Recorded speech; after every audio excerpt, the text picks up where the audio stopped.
All right, Laura, thanks so much for doing this. Just tell the audience, a little bit about yourself and how you started in the mental health space, and we can go from there. Yeah, well, thank you so much for having me. My name is Laura Vargas. By training, I'm a licensed clinical social worker, and my focus is generally on grief therapy, but I also provide standard psychotherapy for things like anxiety, life transitions. But my niche focus within grief has been on deaths due to substance-related causes or suicide. So, deaths where there is a level of stigma for some individuals and just looking for additional support there. How I got into it is my first job out of grad school ended up being my dream job, and it was based out of the medical examiner's office in Philadelphia.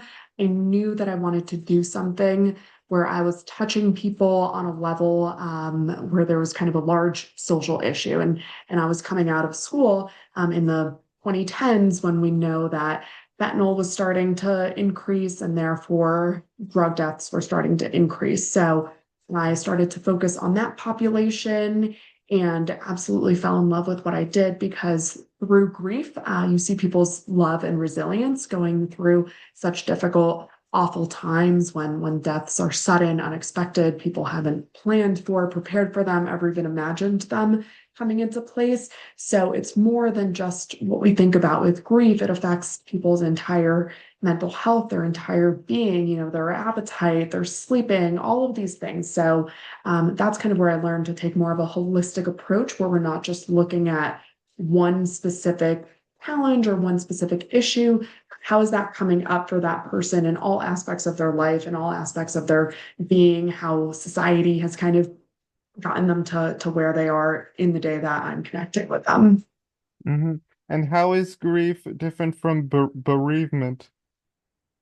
So grief is the act of bereavement. So bereavement's kind of that experience, and then grief is the feelings that you're going through, kind of how it's impacting your emotions, how it's impacting your physical life, your mental health, all sorts of things. hmm So what go usually consists of like grief therapy, because I've never heard of it. Like who came up with that with that sort of concept, I guess. Yeah, so who came up with the concept is a good question. I don't know that I have the right answer.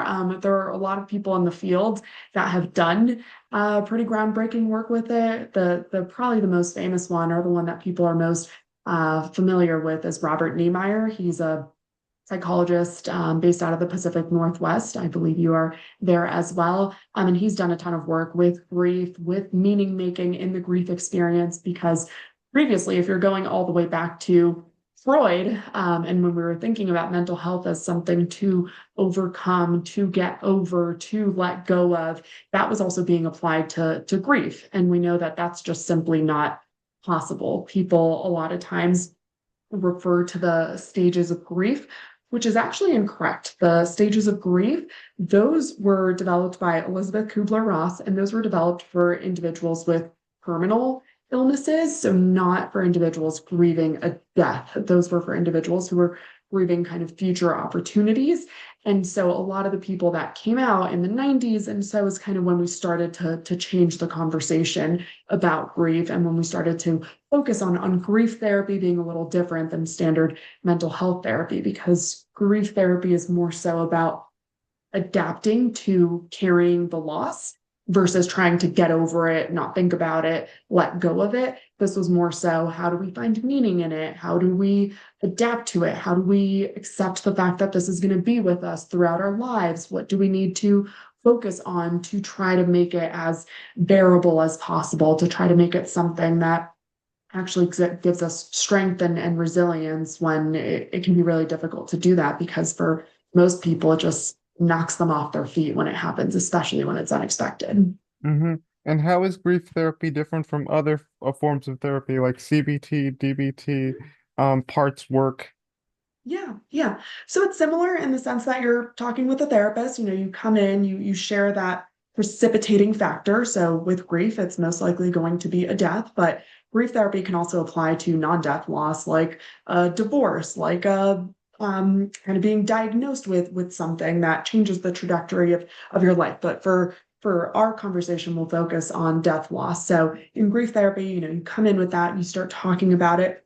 And then there's a lot more about learning of the relationship to the deceased individual, learning about this person and who they are, how their relationship was, learning about the grieving person, kind of what does their world look like, what supports are there. So you're still doing that in standard mental health therapy, but it's less clear cut because again, we're not trying to get over it, we're trying to adapt to carrying it. So with CBT, you might have this very clear kind of issue that you identify that you want to work through. You do certain things to kind of get to a different place, to a better place. And then with grief, it's not that clear cut. One day the person might be filled with love for the person that they're grieving, and they might be really focused on trying to find ways to memorialize them, trying to kind of share who that person was with the world. And then 2 weeks later, they might be in a place where they realize how upset they are at the deceased individual. Now they have to work through those emotions, and so there's a lot of back and forth, and that is actually there's actually a grief theory called the dual process model. And it's one that says that grief is kind of like this zigzag where you're going back and forth, back and forth, back and forth, because it changes so often from day to day. One day you might be what they call loss oriented, and you're focusing on traditional grief, like I'm crying, I'm sad, I miss this person. And then other days it might be restoration oriented, which would be things like I'm finding a way to volunteer with a cause that represents something that was important to my loved one. So making space for a lot of that is quite unique compared to other forms of standard mental health therapy. Hmm. And what sorts of modalities do you use within grief therapy?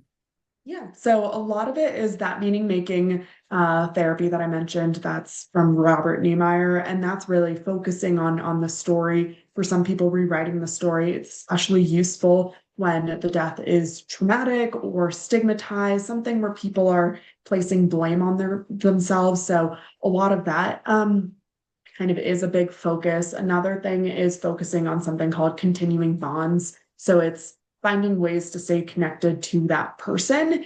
And by applying that in therapy, it's getting to know that individual and what's going to feel supportive to them, what's going to feel normal and natural, because it's so different for each person. You also have to weave in a lot of cultural humility into grief therapy because grief is deeply impacted by our cultures, by the way that we were raised. For some people, you talk about the deceased, you mourn them. Lots of cultures have celebrations of deceased ancestors, and then for other people, it's the complete opposite. They've been told that the only way to mourn someone is to let them go, to let them be at peace, and so being really mindful of that when working with different individuals is so important because you don't want to just guide someone into something that has worked for others or that you think would work for them, because it's important to get to know each individual so that they can tell you what it is that it means to them to grieve and to hold on to their loved one, whatever that might be. Hmm. And what have you learned in doing this kind of work with grief therapy? A ton. I think that the biggest piece that I've learned and that I've enjoyed learning the most is that it is completely filled with love. And that can be hard for people to hear when they're at their lowest point, when they're grieving so deeply and they just can't get out of bed, they can't work, they can't function, to think about this is all because of love. It's tough, but that's the reality of it. We don't grieve things that we don't care about, that aren't important to us. And so it's something I try to remind people, knowing that there might be points where people just aren't ready to hear that yet, but people are grieving deeply because their love is that deep for that person. And it's, there's a quote out there that grief is love with no place to go. So you're no longer able to talk to the person and tell them your feelings and tell them how much you appreciate them. And then you're just holding on to all of that, all the while trying to adapt to this person not being on this earth anymore, not being in your life, not being person that you can pick up the phone and call or text or get a response from them. So I think the biggest thing for me is just the power of love and how that's embedded in every single part of the grief experience, no matter how painful it is. And is there anything that you'd like to learn in terms of something new within grief therapy, or do you want to learn something outside of it, like a new sort of idea or concept? Yeah, absolutely. I mean, I'm someone that loves to learn. I'm always looking to learn more. So if there are more ways to kind of work with the traumatic elements of it, I'm always open to that because for a lot of people, especially the populations that I focus on, where it is these stigmatized deaths, a lot of times there's trauma on some people, maybe being there at the scene or people with things left unsaid or just kind of having these awful imagination of what their person's last days were like. So anything, I'm always looking to learn new things on the trauma side of it because it can come up a lot in the grief experience for people and lead to nightmares and flashbacks and all of those things. And what sorts of tips or advice would you give to those who want to study grief therapy? I don't know what your experience was like leading to where you are now, but what advice would you give to those who want to study a little bit more about the ins and outs of grief therapy and the like? Yeah. Well, the first thing would be to do it, to study it because every therapist at some point or another is going to work with someone who's grieving. Again, it doesn't have to be a death loss, it can be any sort of loss, but even if you're working with someone just on depression, chances are there will be some grief there. So I think people should pay more attention to it. It's not often a major class in the training that many individuals go through for being in mental health. So I would say, number one, do it. And then for those who have already taken that path or are thinking about it or at least open to the idea, the biggest thing then that I would recommend is pay attention to the cultural aspect of it. Because even when you learn about these different techniques and modalities, they're not going to work for everyone. They might be offensive for some people. It might go against everything that they've been taught, even if you think it's what's best. So really come to it with an open mind. Yes, learn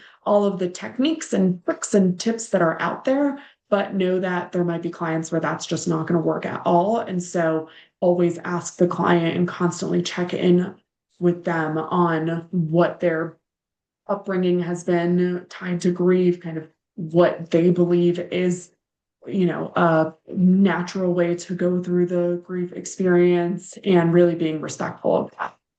Mm-hmm. All right.